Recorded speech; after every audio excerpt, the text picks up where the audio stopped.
Hey guys, Darren here with a box review of 1993 Ted Williams Card Company baseball cards.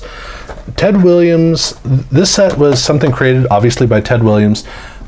He wanted to start a card company, and so for 1993 and 1994 he made card sets for two sets for baseball, 93 and 94, and then one for football in conjunction with Roger Staubach, and then he did, I think it was two for basketball. So these are interesting cards. They're all about, he never did anything for current players. Well, almost nothing for current players. We'll see in a second that he actually did do some current players, but it's just about the only ones he did.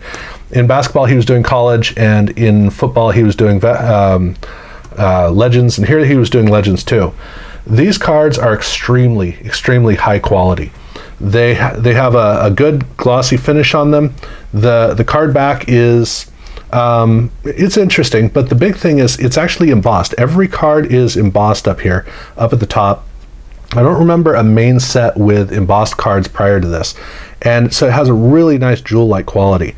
The cards have a double design of a shot of the player here, and then a background shot of the player kind of ghosted in behind. And obviously Ted Williams is card number one.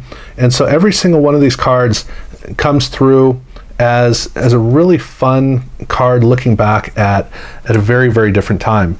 The card set is 160 cards, and I got one complete set, and I actually got within 6 cards of a second complete set. So that's over here on the corner.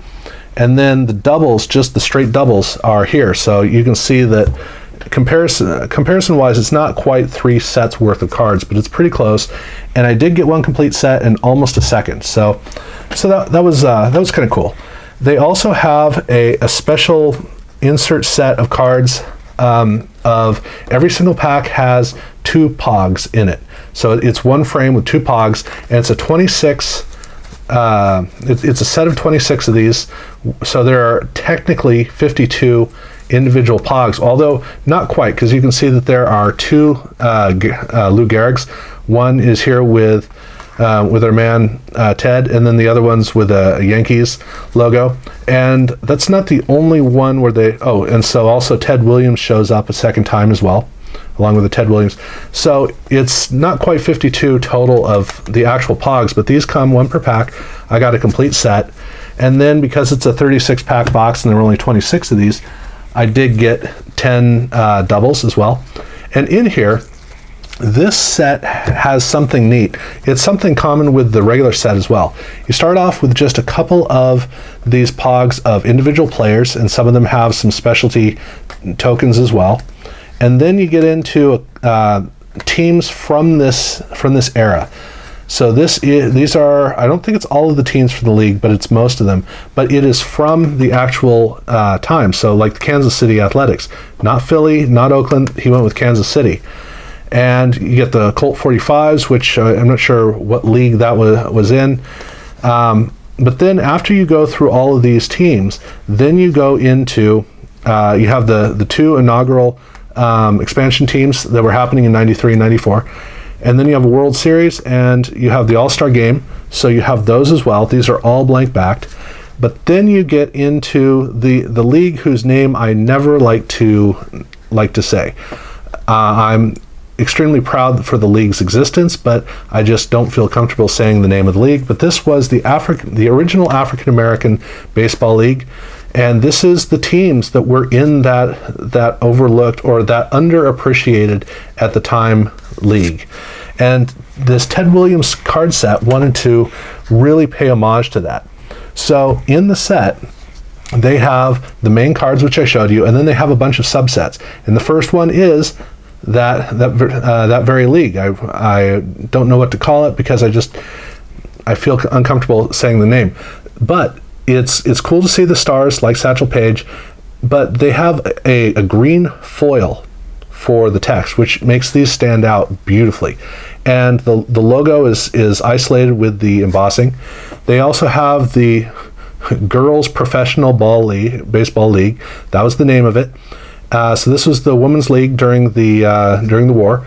They have a series of cards for nicknames. So Babe, I love that they have got Ted Williams on here as well. And then Iron Horse, And then they have their barrier breakers. So these were players who transitioned over into Major League Baseball. And then you have, going north, I still haven't figured out what these cards are related to. These are all sepia with gold foil. So this is the other card with the foil. And then they have Dawning of a Legacy, which is 2 series of cards, one for Juan Gonzalez and the other one for Jeff Bagwell. And so these are the only current players in this set. But those are the different sets. And in the main set, they have different checklists for each group. So they have the first 100 cards, which has 2 checklists, and and then after 96, excuse me. And then after that, they have checklists for each one of the subsets. And so you can see all the ones that were that they did. And they even did separate checklists for Juan Gonzalez and for Jeff Bagwell.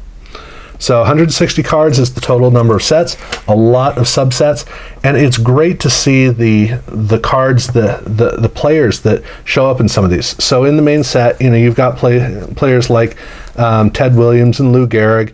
Here's Carl Yastrzemski, and it's not a completely star-studded affair, so you get to see a lot of players. I think he was looking primarily at the years when he was playing. I think that's kind of the focus of what he was looking at, and that was around the time of integration, so that's a big key to it. But then as you get into the subsets, and you get to see some of these names like, let's see, who's the Babe equivalent? Josh Gibson is in this set, and so most of the names of the African American players we really don't know very well, because of the fact that it was this whole there was a whole history of a league that happened before they became mainstream, and he wanted to pay homage to that. So the set is great for that. It's really great for including some stuff that we never get to see. And then they also did a bunch of inserts, as you would. 93 was when when inserts were starting to become a big deal, and so here are the art cards, which is can't remember the name of this subset or this insert set, but all of these art cards, they have a really nice artistic design to them. I like the way they approach the art. Part of it is the way they did the colors, but mainly the whole theme that they did, kind of like the main set, where with these cards they have the shot of the player, and then they have the background of the player. So I think that's really cool. They have a nice write-up on the back, but these are also serial numbered down at the bottom, every single one. So this is early serial numbering on cards, which makes this a pretty cool subset.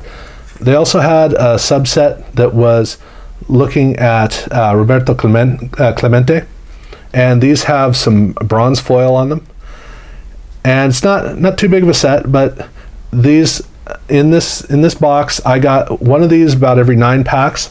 I got one of these every roughly 12. That's the rate I got. And then I got they had a set where they had a whole bunch of different teams from various years. So the 1971 Pirates are featured here, with Roberto Clemente here on the front, and I got all 6 of the cards for this team, and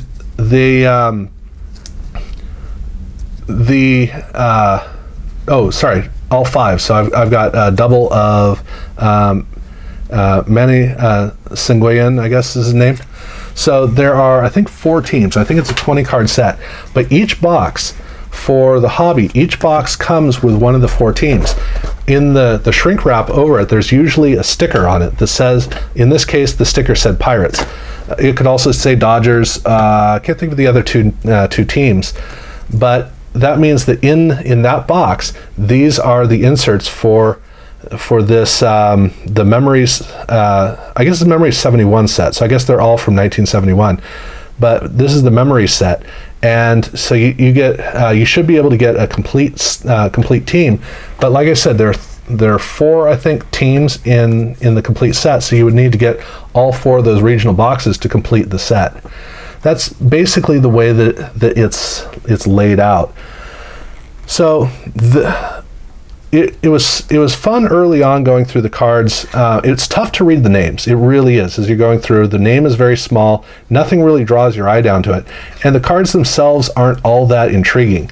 But what is fun about going through the packs is you have a lot of subsets, and so with the subsets you get to see some African American players from before we were paying attention to them.